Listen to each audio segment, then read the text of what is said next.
Mesdames et messieurs, bonjour. Ça fonctionne? Oui, ça marche. Bienvenue à ceux qui arrivent pour leur première dégustation. Re-bienvenue à ceux qui sont là avec nous depuis ce midi ou ce matin. C'est la beauté du vin, hein? Le vin est rassembleur. Et on a chaque année à Montréal Passion Vin, on a des vieux de la vieille, on a des gens qui sont là, qui nous suivent depuis le début, des mordus de vin. Et à chaque année, on a aussi des nouveaux venus qui viennent pour la première fois assister à une dégustation. Je voudrais simplement mettre les nouveaux venus à l'aise. On n'est pas une gang de snobs, on est juste une gang d'amoureux du vin.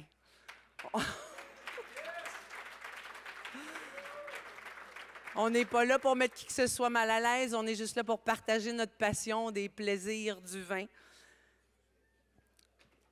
On va servir les vins probablement tout d'un coup. Le vigneron vous en parlera plus en détail parce que le vin, c'est quelque chose de vivant qu'on aime voir évoluer aussi. On va commencer avec une présentation, comme on fait toujours. Le vigneron va vous parler de ses vins parce que, je le dis souvent, le vin, pour moi, c'est beaucoup plus qu'un breuvage. Le vin, c'est quelque chose qui est chargé d'histoire, de culture, de tradition. Et d'avoir le privilège d'entendre les gens qui font le vin nous parler de leur bébé, nous parler justement de toute cette histoire, cette culture et ces traditions qui entourent le vin et qui font du vin ce qu'il est. C'est un des plus grands plaisirs qui soit. Donc, le vigneron nous parlera de ses vins. On aura tous les vins en dégustation et on aura une période de questions à la fin où vous pourrez demander ce que vous voulez. Je ne peux pas assez insister sur le fait qu'il n'y a pas de questions bêtes quand il en vient au vin. C'est un monde extrêmement vaste, extrêmement complexe. Et plus on en apprend, plus on réalise à quel point on en sait peu. Je dis souvent que, je m'excuse, on m'avait dit de me présenter, je ne l'ai pas fait. Je suis Véronique Rivet, je suis sommelière, je suis amoureuse du vin devant l'Éternel. Je dis souvent que je suis devenue bonne à ce que je fais le jour où j'ai arrêté de me préoccuper de ce que les gens pensaient de moi. Il faut en finir une fois pour toutes avec l'intimidation. Et donc, je vous encourage très fortement à poser toutes les questions que vous voulez poser. Il n'y a pas de questions bêtes. OK?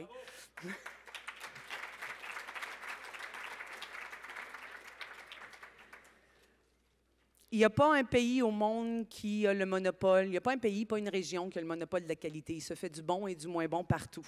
Mais comme nous le disait M. Lécaillon de la Maison Roederer ce matin, comme ça prend à peu près apparemment un minimum de 200 ans d'essais et d'erreurs avant d'arriver à la bonne recette, il y a certaines régions qui sont un peu plus privilégiées que d'autres. On continue notre voyage vers le sud, après la Champagne, la vallée du Rhône, et on se dirige en Italie, vers le centre de l'Italie, en Toscane, vers une des plus grandes appellations où le Sangiovese règne en maître suprême.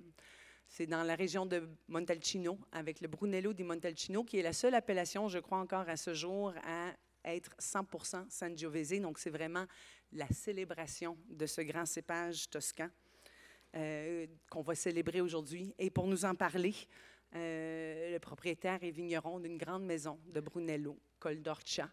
J'inviterai à venir vous présenter ses vins et à vous parler de sa fabuleuse histoire, le comte Francesco Marone Cinzano.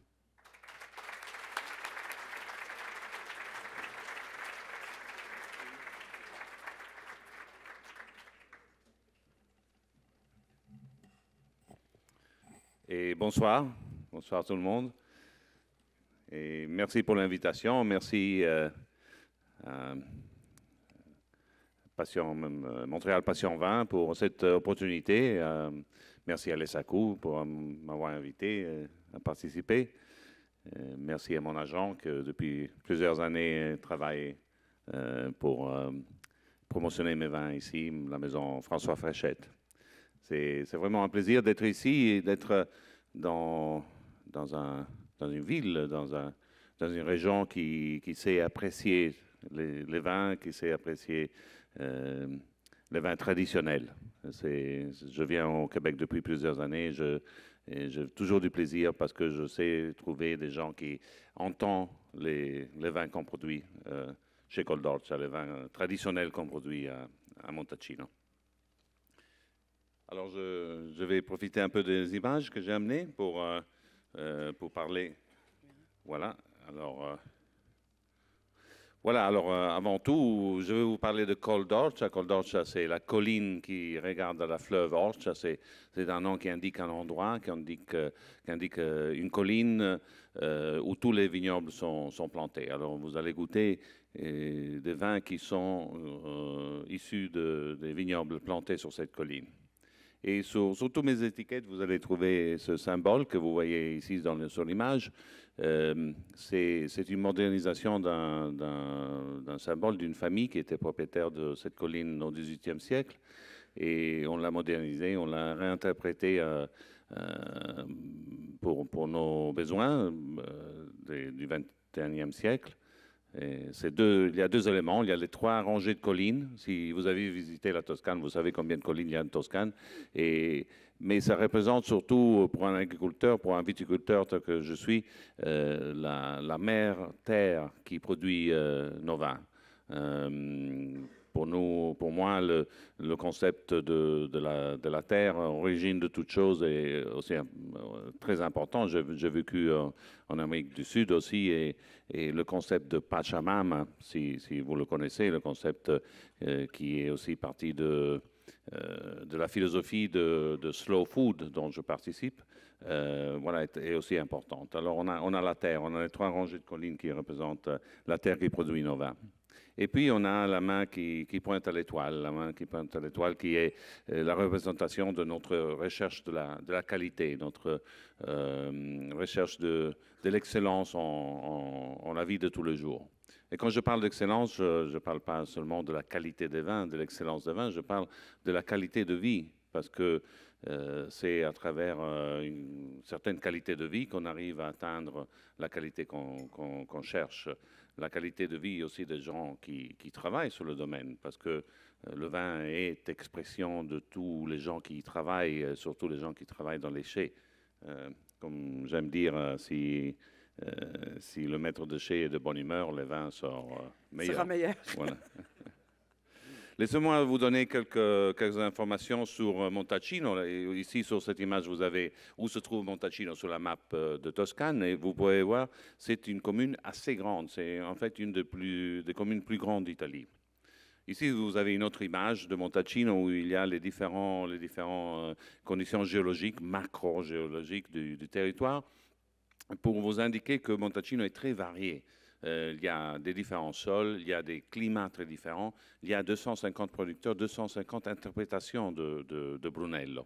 Et c'est pour ça qu'il ne faut pas prendre Montalcino, il ne faut pas prendre le Brunello comme une seule réalité. C'est plein de différences, c'est plein de variations, c'est plein de choses qui doivent vous rendre curieux de ce territoire, plein de choses à découvrir. Une donnée qui est importante pour moi, je reviens en arrière, j'attire votre attention sur l'extension du territoire de Montalcino, 24 000 hectares, et puis le fait que 15%, seulement 15% de ce territoire est couvert par des vignobles. Or, pour la commune qui est peut-être la plus connue d'Italie en question de vin récemment, c'est une proportion assez petite. Et c'est important de souligner comment Montalcino est un territoire riche en biodiversité, riche en bois méditerranéen, bois naturel, avec toute la présence de gibier, la présence de biodiversité qui est tellement importante pour la santé de l'environnement dans lequel on travaille. En général, en total, entre tous les producteurs, avec ces 3500 hectares, Montalcino produit en moyenne 8 millions de bouteilles de Brunello Montalcino et 4,5 millions de bouteilles de Rosso Montalcino. Ça, c'est tout Sangiovese en pureté sur le territoire. Col d'Orcia est situé sur le coteau sud du territoire de Montalcino, en fait, l'endroit qui est plus près de la mer Méditerranéenne de tout le territoire de Montalcino. On a un climat qui est très influencé par les vents de la mer, par le climat maritime. Il y a des autres endroits de Montalcino, côté nord du Montalcino, où le climat est beaucoup plus continental.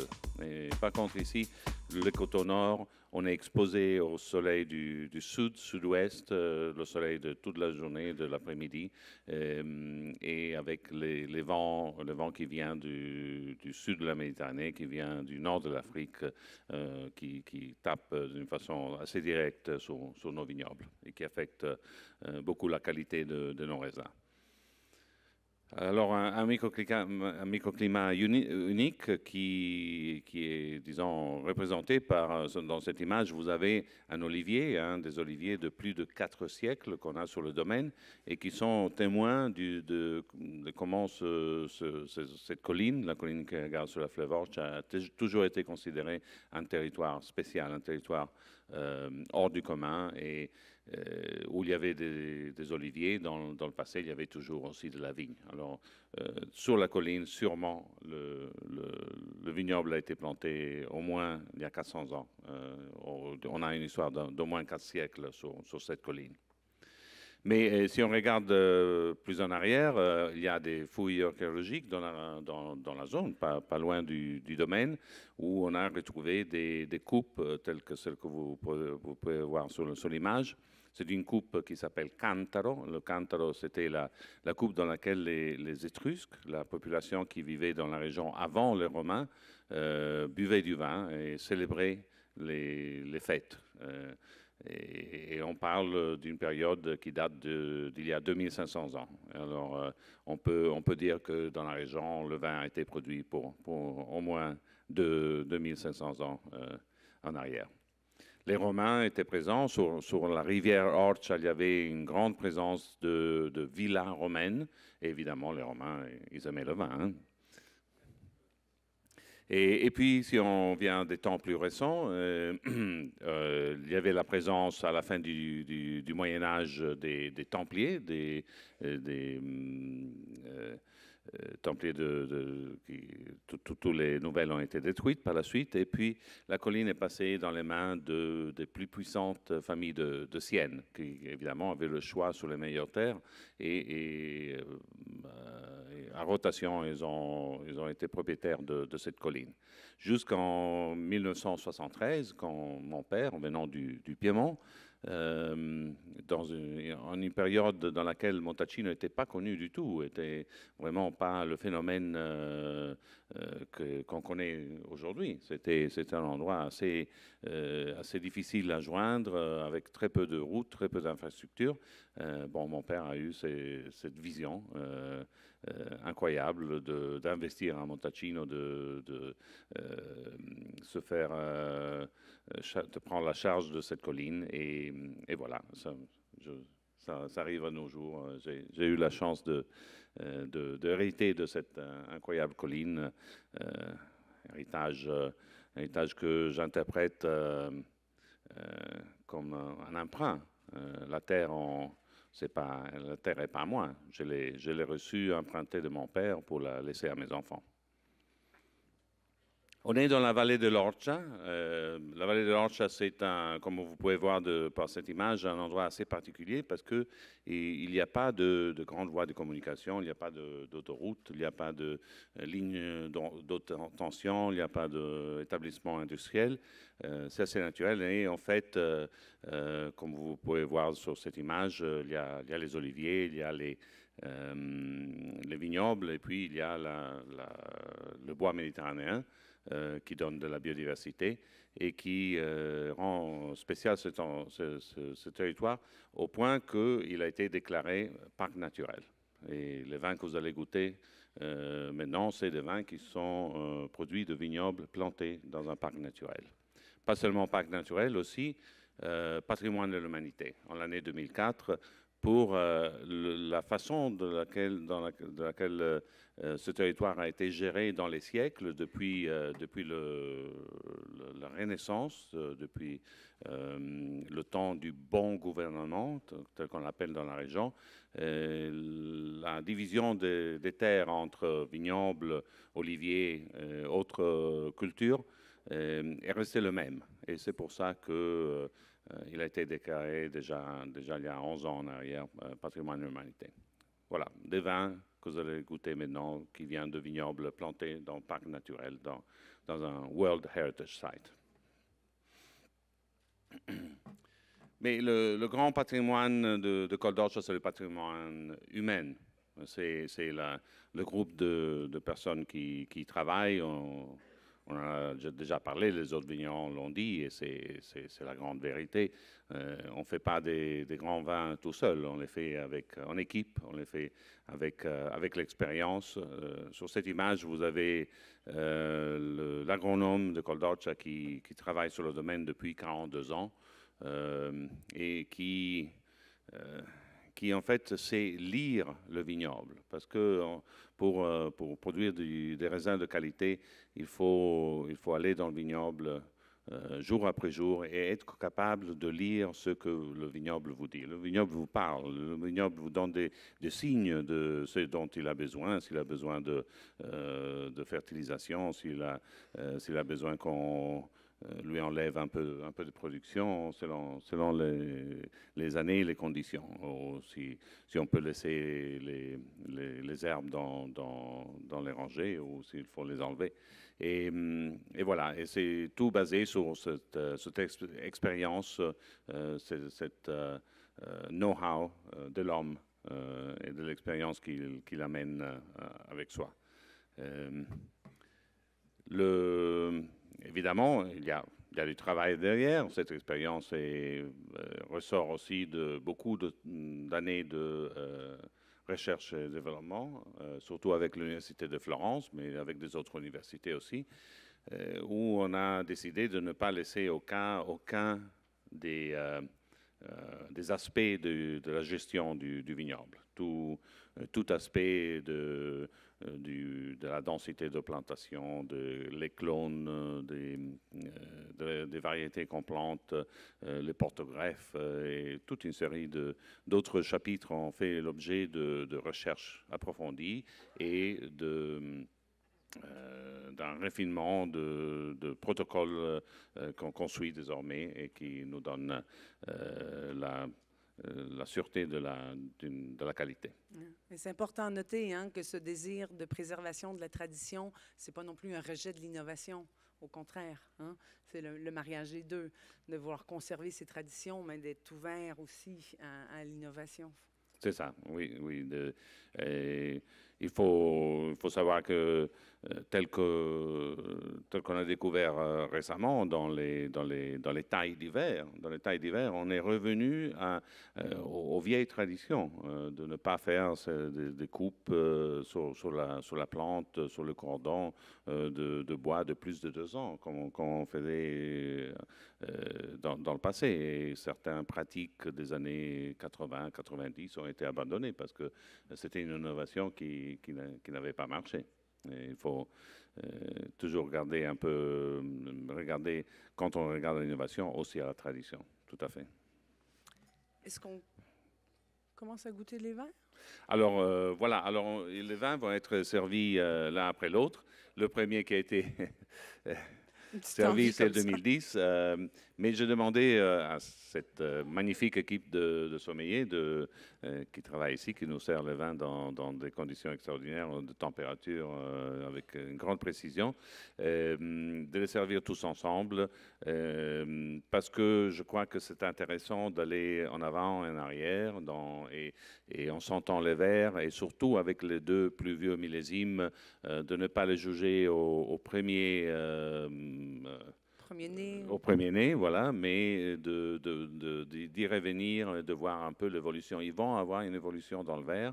Vous allez remarquer des différences entre la première fois que vous les sentez et puis par la suite. Et c'est justement ça la partie intéressante. On va parler plus des vieux millésimes dans la présentation, mais je vous invite à ne pas les essayer tout de suite, mais sinon les sentir et puis revenir au fur et à mesure que la dégustation se déroule. Alors, on a le premier, le 2010. 2010, c'est, vous savez, le protocole de production de Brunello nous requiert pour le vin de rester à la cave jusqu'à la 5e année. Et c'est le millésime qu'on a mis sur le marché le 1er janvier de cette année. Alors, c'est le tout dernier millésime. C'est le millésime jeune, c'est le millésime qui a été dans la bouteille seulement 1 an et demi à cette hauteur et qui a encore besoin de vieillissement dans la bouteille. Alors le vin a été décanté et voilà, il a eu l'occasion de prendre un peu de l'air et se rendre un peu plus approchable, on dit? Oui, Approchable. oui. Voilà. Le premier, le millésime 2010, il a été passé en carafe au moins 2 heures avant de le servir. Donc, c'est des vins qui sont toujours 100% par la loi, par les décrets d'appellation, 100% Sangiovese et qui subissent aussi des élevages assez importants. Voilà, oui, on a un protocole de production assez strict. Si on écrit Montalcino sur l'étiquette, bien que ce soit à Brunello ou Rosso di Montalcino, ça peut être exclusivement Sangiovese, pur. Moi, je dis pur, je n'utilise pas le terme 100% parce que dans la nature, je considère qu'il n'y a pas de 100%. Dans la nature, il y a de la pureté et là, on parle de Sangiovese en pureté. Et par la suite, il y a l'obligation d'élever le vin en bois de chêne. Et la liberté est laissée aux producteurs sur la taille du bois. Cordoccia utilise les vieux foudres en chêne de Slavonie et en chêne français jusqu'à 150 hectolitres. Les foudres de 150 hectolitres sont vraiment très très grands, ils sont aussi hauts que cette pièce. Vraiment des très grands fûts. Et on garde le vin là pendant 3 ans. Il faut remarquer que le fût qu'on utilise, c'est en certains cas même très très vieux. C'est des fûts qui ont 30 ans, 40 ans. Parce que ce qu'on cherche pendant l'élevage en bois, c'est pas d'apporter des tanins de bois, pas du tout. C'est de laisser le vin mûrir, laisser le vin se développer. C'est la réelle signification du mot élevage. Élevage, voilà. C'est tout à fait. C'est comme un enfant, il faut lui donner le temps pour croître, pour se développer. Et justement, c'est pour ça que j'utilise encore beaucoup de fûts, de foudre, de foudre même très vieux, parce qu'il donne justement cet élevage qu'on cherche. Puis aussi, une autre règle requise par le protocole de production du Brunello, par le disciplinare du Brunello, c'est l'élevage en bouteille, un minimum de 4 mois, qui n'a pas beaucoup de signification. 4 mois, c'est trop court, mais c'est une indication que le vin n'est pas prêt quand il sort du bois. Il a besoin du temps dans la bouteille avant d'être prêt. Alors, pardon, juste pour être plus pointilleux, là, les élevages minimum en bois sont de 2 ans, je crois, minimum. Le minimum requis, c'est de 2 ans, mais à Cordoccia, on fait 3 ans.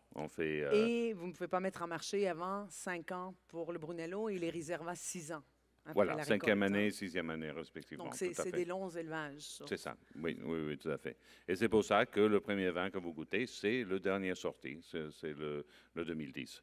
Année très équilibrée, année qui a une... Il faut savoir que le Sangiovese, le Brunello Montalcino est considéré un vin de corps moyen. Il ne faut pas rechercher la grande structure et la grande muscularité dans le Brunello. Il faut surtout rechercher l'équilibre et l'élégance des vins. Et le 2010, c'est un millésime qui a cette caractéristique. Il y a des millésimes qu'on va goûter un peu tout à l'heure, un peu plus structurés, mais le 2010 et le suivant, qui est le 2004, c'est deux millésimes très équilibrés. Oui, il faut faire attention parce qu'on a tendance à associer 2010 avec une année très chaude, une année, si on pense à la France, il y a eu en Toscane, c'était plus frais. C'était vraiment, ça se rapprochait plus d'une année classique qu'une année de grande canicule. Oui, le 2011, c'était l'année de la grande chaleur. 2010, c'était très équilibré comme climat. De même que le 2004, le vin qui suit, 2004, c'est vraiment l'année extraordinaire dans le sens qu'on a eu une grande production et une très, très belle qualité. Alors là, on a évidemment un vin qui a passé désormais 6 ans dans la bouteille et qui commence à avoir les caractéristiques du vin qui a eu son élevage en bouteille, qui commence à va devenir plus complexe au niveau des arômes aussi, hein? Voilà. C'est intéressant de remarquer les deux styles de vinification qu'on a ici entre ces deux vins, hein, plus délicat, le 2010 et 2004, déjà encore plutôt un vin d'une plus proche au XXe siècle qu'au XXIe siècle. C'est-à-dire 2010 est déjà plus délicat, avec une extraction moins importante, moins de macération dans la vinification. Par contre, le 2004, encore un peu héritage du XXe siècle et de cette recherche d'extraction plus importante qu'on faisait dans les années de la fin du XXe siècle. Le domaine est entièrement en bio. J'aime bien, le comte me disait hier, il dit je ne suis pas un vigneron, il dit, je suis un agriculteur. Mais oui, je me suis rendu compte, un peu parce que le domaine, comme beaucoup de terres de l'agriculture, ne comprend pas seulement des vignes, ne comprend pas seulement des terres aptes à la cultivation du vignoble, qu'il faut soigner tout l'environnement. Pour faire de la viticulture biologique, il faut avoir les conditions qui entourent le vignoble biologique. Il faut avoir de l'habitat pour le développement de tous les différents contrôles biologiques, qu'on l'appelle, n'est-ce pas? Que chaque insecte ait son ennemi naturel. Hein, chaque situation limite du vignoble se puisse. La nature est très, très savante. La nature, si on la laisse faire, elle se défend seule. Et c'est justement mettre la nature dans la condition de se défendre, d'exprimer. Ça va avec, évidemment, aussi ne pas demander trop au vignoble. Hein. Si on commence à demander trop de production au vignoble, évidemment, on arrive à des situations extrêmes dans lesquelles, après, les faiblesses se déclarent. Mais si on est capable de respecter le vignoble, respecter le fait, surtout une variété telle que le Sangiovese qui n'est pas régulier dans son rendement, si on arrive à accepter ça, après, on obtient les meilleurs résultats. Et donc, ce n'est pas seulement la vigne qui est cultivée en bio, mais absolument tout dans ce parc naturel. Hein? Oui, on a commencé à réhabiter. Vous avez là dans l'image une ferme de la propriété. Les fermes avaient été abandonnées en Italie dans les années 70, dans les années 80, avec les réformes sociales, les réformes agraires. Et on a remis les gens à vivre dans les fermes de la propriété. J'ai même une image que j'aime beaucoup voilà, dans laquelle on a remis les poulaillers sur la ferme, les potagers, replanter les arbres à fruits pour chaque maison. Et dans chaque ferme, j'ai mis des familles à vivre, des familles avec des jeunes enfants qui sont sensibles. Si vous prenez en Europe les jeunes générations qui ont des enfants petits, plus de 90% sont intéressés au biologique, sont intéressés à la qualité de ce qu'ils donnent à manger à leurs enfants. Et c'est pour ça que c'est important d'avoir des gens jeunes sur la ferme, des gens jeunes qui vivent à la campagne et qui travaillent pour leur propre intérêt et pour la croissance de leurs enfants sur la qualité de l'environnement dans lequel ils vivent. Quand on parle souvent, quand on parle justement de notion de terroir, on parle de vins qui sont vivants. Hein? On recherche cette espèce de vibrance d'énergie dans les vins, des vins qui sont vivants. Mais pour produire des vins vivants, je pense qu'il faut un vignoble qui soit vivant. Et puis, ça va au-delà de la plante. J'ai beaucoup aimé cette idée-là. Mais la biodiversité, oui, mais aussi que le vignoble soit habité, qu'il y ait des gens qui y vivent. Il y a une espèce d'une certaine autosuffisance. Hein, entre le comte me disait, il dit, j'achète jamais j'achète jamais de viande morte. Il dit, il dit, on a notre volaille qui peut nous nourrir, mais je vais acheter l'agneau ou le chèvre, la chèvre, oui, voilà. Oui, tout à fait, oui, oui. Ou on les chasse oui, carrément sur la propriété.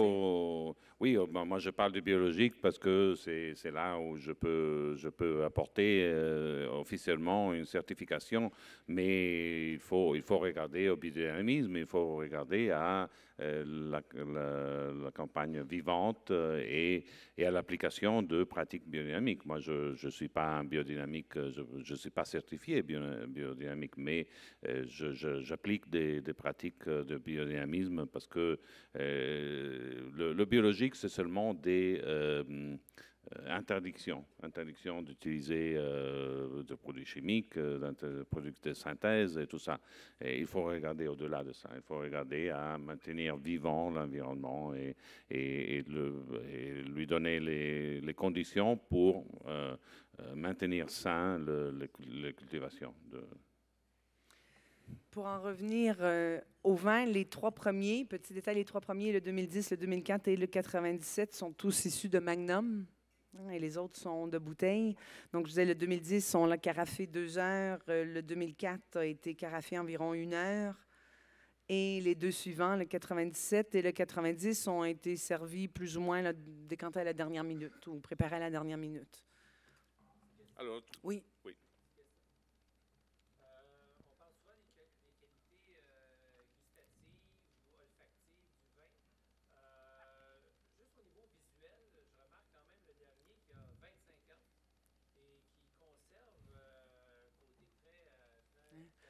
Ouais. La question est par rapport à l'aspect visuel. Hein? Pardon, je fais juste répéter la question. L'aspect visuel, on parle souvent de l'olfactif et du gustatif, mais le visuel est aussi important. Et monsieur commentait sur la profondeur de la couleur du 90. Hein? Oui, je crois que s'il y en a un qui est plus différent que les autres, c'est le plus jeune, c'est le 2010, où justement on revient à ce changement d'attitude du 21e siècle, d'avoir une main plus délicate dans l'extraction, d'essayer de privilégier plus l'équilibre que la structure, l'excès d'extraction. Dans les autres, vous avez une couleur très chargée, mais très typique du Sangiovese. Et dans le quatrième verre, vous avez le millésime 1990, probablement le meilleur millésime, sûrement depuis que moi je suis sur le domaine. Et voilà. Mais on peut, pardon, si vous me permettez, on peut aussi, évidemment, l'extraction va jouer sur l'intensité de la couleur, mais là où ça ne ment pas, c'est la teinte. Il y a quand même une teinte un peu plus briquée, un peu plus grenat. Hein, oui, ça c'est l'évolution, mais je crois que si vous recherchez dans la dégustation le parallèle avec la couleur, vous allez trouver ces tanins, on dit ruvidi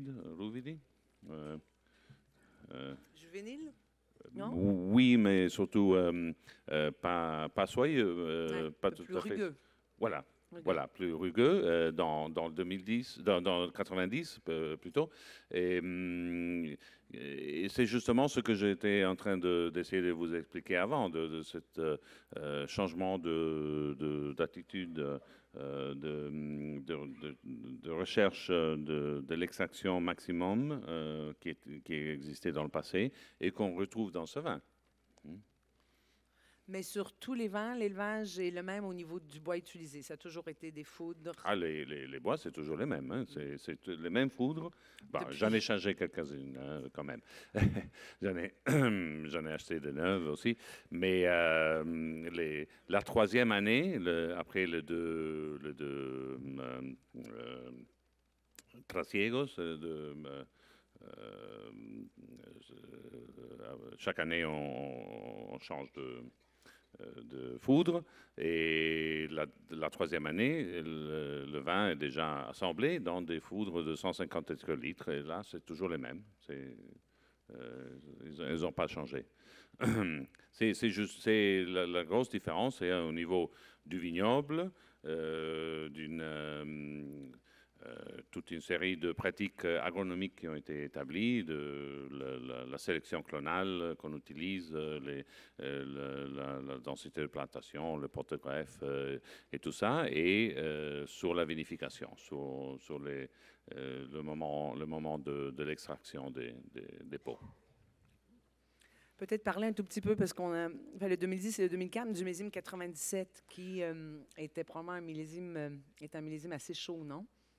Voilà, alors 97, caractérisé par la gelée de printemps, justement au mois d'avril, ce qui a une gelée de printemps, c'est un des événements les plus violents que puisse se dérouler dans un vignoble, parce que le vignoble doit donner naissance une deuxième fois. Il a déjà fait l'effort une fois, et puis et alors la quantité de production est plus basse. Et puis en 97, on a eu cet été assez chaud, ce fin d'été assez chaud, dans lequel la maturation a été un peu accélérée.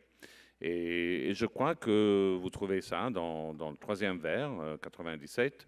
Vous trouvez un vin qui est plus près, moi j'oserais dire même plus près que le suivant, même plus près que le 90, qui a déjà eu une évolution justement à cause des événements climatologiques qu'il y a eu dans la saison, et qui l'ont rendu voilà, prêt à boire désormais. Le 90, on peut le garder plus de temps dans la bouteille, mais 97, je crois que vous allez le trouver prêt pour la consommation. Et je vous encouragerais toujours au fur et à mesure de retourner, évidemment, sur les premiers dégustés, parce que ce sont des vins qui évoluent beaucoup, beaucoup dans le verre. Hein.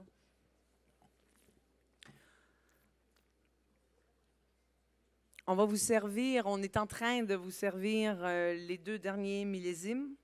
Là, on recule plusieurs années dans le temps. Voilà. Alors, dans le 5e verre, on va vous proposer 97.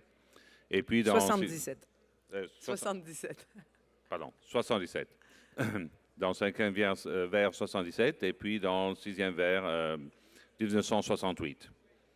Messieurs, dames, je pourrais vous demander, s'il vous plaît, un tout petit peu d'attention. Merci. Voilà, alors on parle de Sangiovese, comme vous avez dit au début. C'est tous des vins qui sont du Sangiovese en pureté. Et le Sangiovese est le raisin le plus planté dans le centre de l'Italie, et qui a des origines qui se perdent dans la nuit des temps. On ne sait pas exactement quand est-ce qu'il est arrivé en Toscane.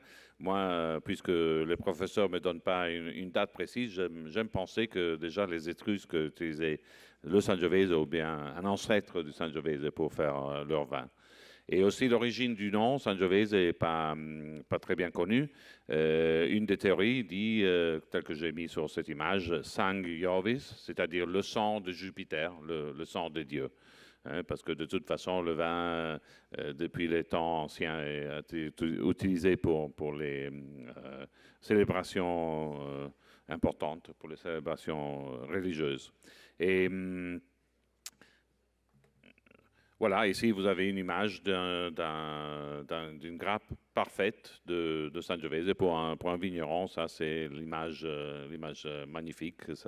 C'est l'équilibre, hein, n'est-ce pas, du travail bien fait. Et c'est des vins faits à la main, c'est tous des vins qu'on soigne à la main. Vraiment, à Col d'Orge, on peut dire, bien que la production de la maison soit assez importante, une production qui dépasse les 700 000 bouteilles par année, que tous nos vins sont faits à la main. Chaque raisin est touché par la main de l'homme. Chaque bouteille qui laisse notre notre domaine a été contrôlé par une personne.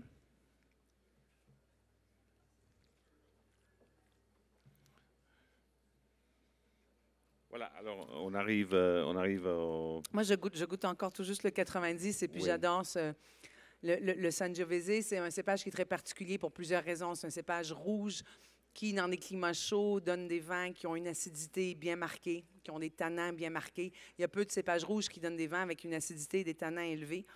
Mais c'est un vin qui peut avoir des arômes de fruits mûrs, mais aussi a une grande complexité aromatique qui est très, que moi je décris comme organique, pour faute d'autres mots. Mais ces arômes de terre, de sous-bois. Et là, le 90, on est vraiment on rentre sur la feuille de tabac, le cuir. On commence à avoir ces arômes d'évolution, ce côté fascinant d'une complexité aromatique autant au nez, en bouche. Puis c'est un vin qui va pouvoir vieillir encore longtemps. Ben, comme on va voir par les autres deux, oui, c'est l'acidité justement qui donne cette longévité, cette chance de long vieillissement au Sangiovese.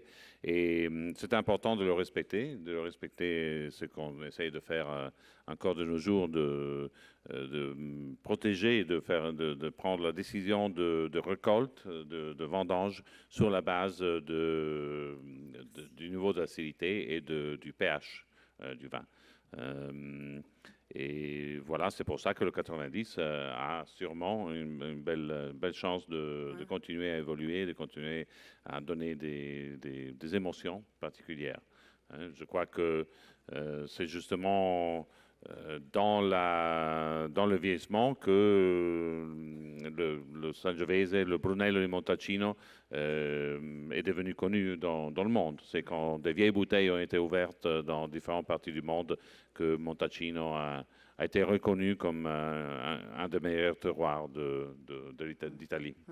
Donc, son potentiel de garde, et on ne va pas se le cacher, il y a évidemment eu en Toscane, comme dans d'autres endroits d'Italie, comme dans d'autres pays du Nouveau Monde, cette espèce de débat entre modernité et traditionnalisme, où des vins comme le Sangiovese, qui donne comme le Brunello en particulier, qui est reconnu comme un des grands vins de garde du monde, on a voulu peut-être le rendre plus accessible, plus facile, plus approchable en jeunesse, mais en faisant ça, en le dénaturant peut-être un peu, alors que c'est avant tout un grand vin de garde. Oui, bon, il y a eu des années dans lesquelles la tentation de faire des vins plus modernes, si vous voulez, la tentation de faire des vins plus prêts à boire récemment embouteillés, quand ils sortent sur le marché, a été forte. Je nie pas qu'il y a eu des moments dans lesquels je me suis demandé si je faisais la bonne chose de respecter la tradition, d'être tellement attaché à la tradition, avoir des millésimes qui montraient de la maladie de la bouteille pendant 1, 2, 3 ans après la sortie sur le marché. Et puis, heureusement, je crois que finalement, les consommateurs se sont rendus compte de l'importance de la buvabilité. Parce que pour moi, l'important, c'est la façon de laquelle, quand on pose le verre, on a envie de le reprendre en main et d'essayer le vin tout de suite à nouveau. Et c'est ça qui... finalement, a l'air d'être gagnant comme style de vin, la buvabilité, la buvabilité à table avec la nourriture. Et surtout des vins qui ne sont pas figés dans le temps. Des vins qui, comme on y a fait référence à quelques fois, mais qui sont vivants et qui évoluent dans le verre. Et la beauté aussi de ces vins de terroir, de ces véritables vins de terroir, de ces véritables vins vivants, c'est qu'ils sont toujours pleins de surprises. Il n'y a pas de recette magique. On ne peut pas prédire ce qu'ils donneront. Peut-être un peu comme des enfants, on les élève avec beaucoup d'amour et d'attention, mais ils deviendront ce qu'ils deviendront. Mais ça fait partie il y a un dicton dans le monde du vin qui dit qu'il n'y a pas de grands vins, il n'y a que de grandes bouteilles. Et évidemment, plus le vin vieillit, le vin vivant, c'est un peu, il y a beaucoup de comparaisons à faire avec l'être humain. En vieillissant, on devient peut-être plus sage, mais on devient aussi plus fragile. On a peut-être plus de mauvais jours que de bons jours. Oui, oui, oui, c'est ça. Bon, alors on peut parler un peu de dernier verre et justement, on est beaucoup ici dans la salle et on a ouvert plusieurs bouteilles et chaque bouteille est différente. J'en ai goûté une grande partie de celles qu'on sert aujourd'hui et chacune était différente. C'est pour ça que je vous invite à les sentir, à leur donner la chance de vous attraire un peu comme des vieux amis. Dans les vieux amis, on voit ce qu'on aime. Et ici, dans ces verres, il faut rechercher. On les entend et puis revenant en avant, en arrière. C'est qu'on aime et vous allez trouver il y a un terme qui m'a fasciné ces 2 jours ici à Montréal. Vous avez ce terme qui est fondu, n'est-ce pas? Et dont je dois comprendre tous les subtilités, voilà. Mais je crois que vous allez trouver cet épanouissement, on peut dire aussi, des arômes, des saveurs. Il faut penser aux combinaisons, au mariage avec des fromages bleus, avec des mariages typiques pour des vins de cet âge-là. Hein. Ils ont des défauts, mais qui n'en a pas après un certain Mais temps. ça, je me rappellerai toujours. Il y a une année, ici même à Montréal Passion Vin, on avait eu... Mais j'avais dit que, et j'y crois fermement, la perfection, il n'y a rien de plus ennuyeux. La beauté, et ça c'est tout aussi vrai pour les vins que pour les hommes, la beauté réside dans les défauts.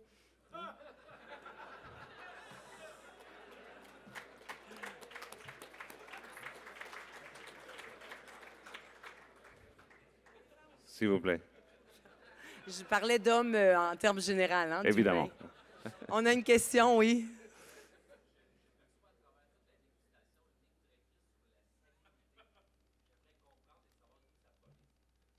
La question était sur quelqu'un qui perçoit de la salinité comme ligne directrice dans tous les vins. D'où est-ce que ça pourrait venir? Ben, je prends ça comme un compliment parce que pour moi, c'est très important que vous trouviez des liens entre 30 quelques années de différence et des changements climatiques, changements générationnels et tout le reste. Là, c'est bon. De nos jours, c'est devenu presque excessif parler de vin de terroir parce que tout le monde parle de vin de terroir. Pour nous, ça a été une philosophie très ancienne. Bien avant qu'on parle de vin de terroir, le domaine c'est toujours appelé Col d'Orcia. Il a toujours eu le nom de l'endroit où sont plantés les vignobles. Vignobles qui sont plantés sur des terrains argileux calcaire, typique des zones sud de Montalcino, c'est des terrains d'origine éocénique, on dit en français, éocénica, et très anciens avec des fossiles dedans et du calcaire actif assez facile à absorber de la part de la plante. Et je crois que dans votre question, vous référez à cette caractéristique.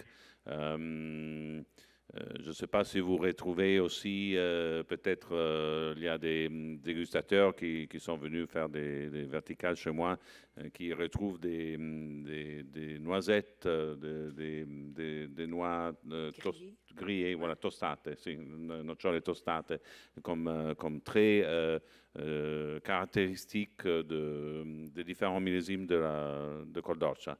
Et là aussi, ça vient du sol, ça vient de la mère terre dont je parlais auparavant, de cette origine des choses sur laquelle on plante nos vignobles.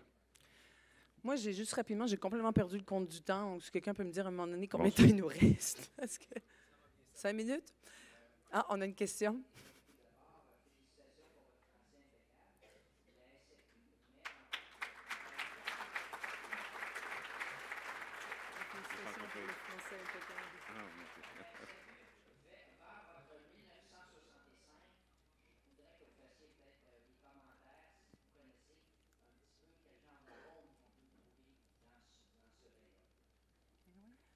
Non, la SAQ a en marché en ce moment le 1965.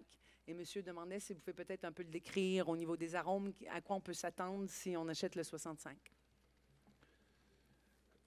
Je crois que 65 est entre les très vieux millésimes qu'on a au domaine, peut-être celui qui se porte mieux avec le 79.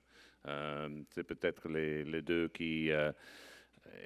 mais on revient à ce qu'on a dit avant. Chaque bouteille est différente. Hein, mais on trouve vraiment des très grandes bouteilles de 65.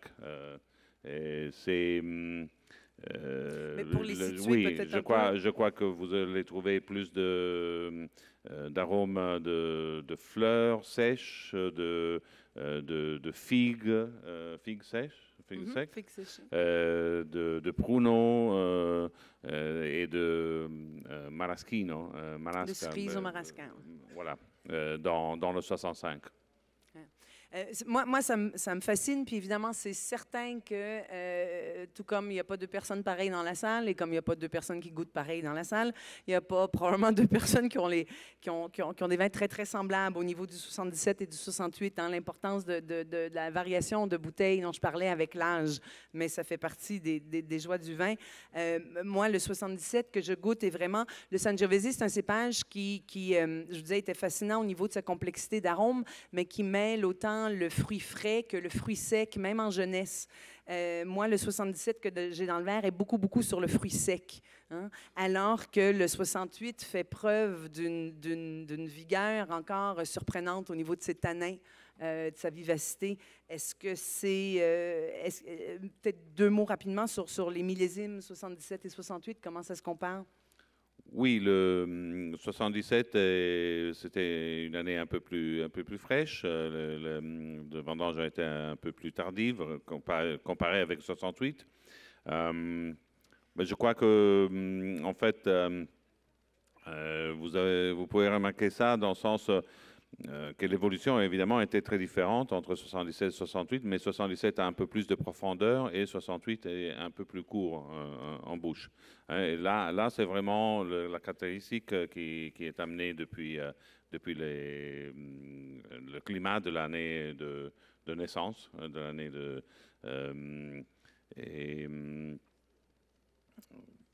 c'est... évidemment, moi, je n'étais pas là, alors je ne me rappelle pas tous les détails du climat, mais moi, je vois évidemment le 77 a beaucoup plus évolué aussi, et le 68 s'est maintenu mieux comme millésime. Mais ce que je trouve est important, et je ne sais pas si vous avez pu remarquer ça, c'est l'évolution dans le verre pendant que vous l'avez eu devant vous. Je ne sais pas si vous avez pu remarquer des différences dans le temps avec des nouveaux arômes de l'anis,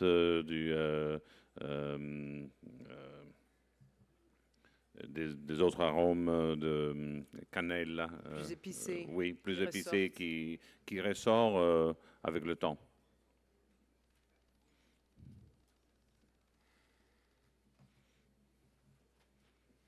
Est-ce qu'on a d'autres questions dans la salle?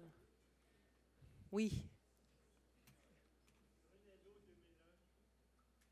2001? Ben, 2001, c'est le millésime que je choisis pour servir demain soir. C'est en fait le Brunello Montacino Riserva Poggiavento 2001 qu'on va servir demain soir. C'est une année assez particulière. C'est une année qui a eu une gelée de printemps, mais assez tôt dans la saison, et elle n'a pas affecté d'une façon trop négative la qualité, sinon que seulement la quantité.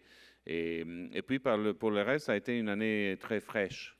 Et j'ai choisi cette année pour ce millésime pour servir demain soir parce que je pense que ici au Québec, il y a la sensibilité, le refinement pour entendre ce millésime très, très délicat, très élégant, très équilibré.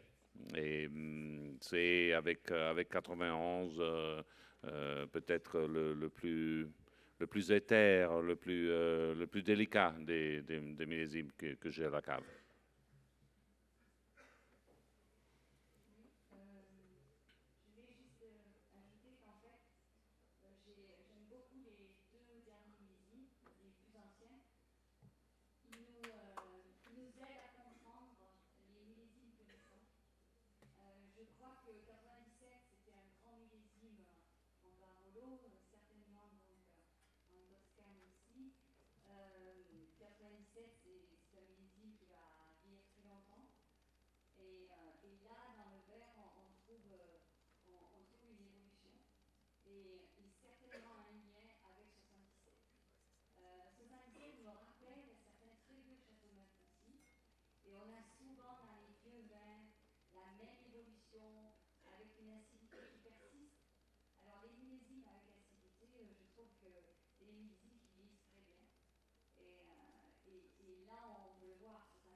Merci beaucoup.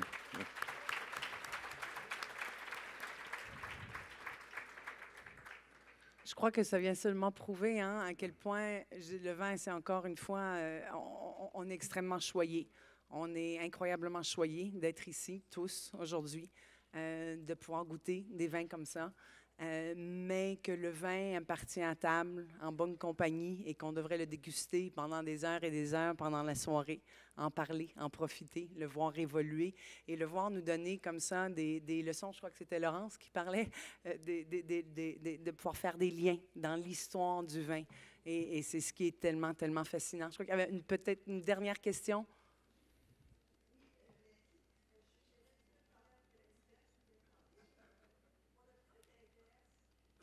Parlez dans le micro, s'il vous plaît.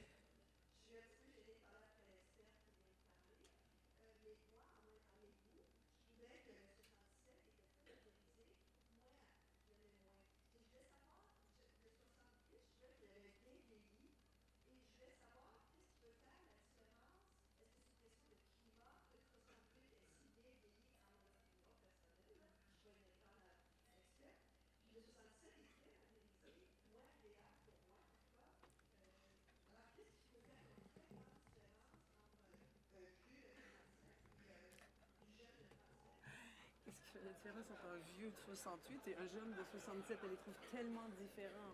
Comment expliquer?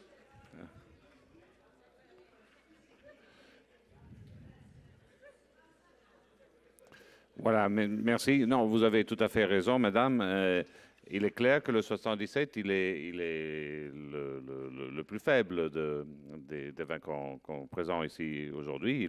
Il y a même des bouteilles qui ont un degré d'oxydation, et c'est sûr. C'est aussi sûr que quand on compare des millésimes tels que on le fait aujourd'hui, il y a toujours un perdant, et il y a un gagnant et un perdant, et c'est le cas. Comme je disais avant, au-delà de l'état de conservation des deux très vieux millésimes, c'est, je crois, important de se laisser entraîner un peu sur l'évolution que ce vin a dans le verre, et les différentes sensations, les différentes, pour moi, tout au moins, émotions qu'on on peut ressentir dans les différents échanges de conversation avec. Je ne sais pas si on peut dire ça. Ah, ouais. Oui. Et voilà, et lui pardonner un peu les défauts trop apparents. Malheureusement, on doit s'arrêter là, mais une belle leçon encore une fois sur la grande diversité des vins, la beauté, les émotions qu'ils peuvent procurer, la façon dont ils évoluent dans le temps. On n'aura jamais fini d'apprendre et c'est ce qui nous fascine tant dans le vin. Comte Francesco Maroni Cinzano, merci infiniment de votre grande générosité. Merci. Bravo, bravo, bravo. Je voudrais... Bravo, écoutez... Pur, notre partenaire pour l'événement, encore une fois. On va en reparler. Ouais. Merci beaucoup, M. Lecomte. Merci beaucoup, Véronique. Écoutez, vous êtes une foule exigeante. On écoute. Vous nous avez demandé, année après année, d'avoir des vieux millésimes. Et grâce à M. Lecomte, nous avons livré. Donc, une bonne main d'applaudissements, s'il vous plaît. Parce que, vous le savez, avec le vin, d'avoir des millésimes 68, des millésimes 77, c'est exceptionnel. On est très, très, très... Oui, s'il vous plaît. Oui, merci. Merci. Merci beaucoup. Très belle dégustation. En 68, je n'étais même pas né. J'étais sous forme liquide, moi aussi. Donc, voilà. Donc, on a livré sur les vieux vins. Et aussi, il y a une chose qu'on vous a écouté. Vous nous dites année après année, « Ah, Martin, c'est fatigant. Vous nous poussez toujours à sortir. On est toujours en train de s'en aller. » Et oui, mais grâce à AgroPur et M. Robert Coallier, son président qui est ici aujourd'hui. M. Coallier, s'il vous plaît, debout, s'il vous plaît, parce que M. Coallier nous offre une dégustation vin fromage à l'arrière. Oh que oui! Et vous allez pouvoir prendre des millésimes que vous voulez avec vous. Vous allez pouvoir vous rendre à l'arrière et on va poursuivre. M. Coallier, s'il vous plaît, merci beaucoup. Une bonne main d'applaudissement pour AgroPur. Vraiment, vraiment gentil. Donc voilà, je vous demande de prendre vos verres, de faire bonne santé et on se voit à l'arrière, donc pour une genre de petite dégustation. Ne vous gênez pas de prendre 1, 2 ou 3 verres, mais s'il vous plaît, ne mixez pas.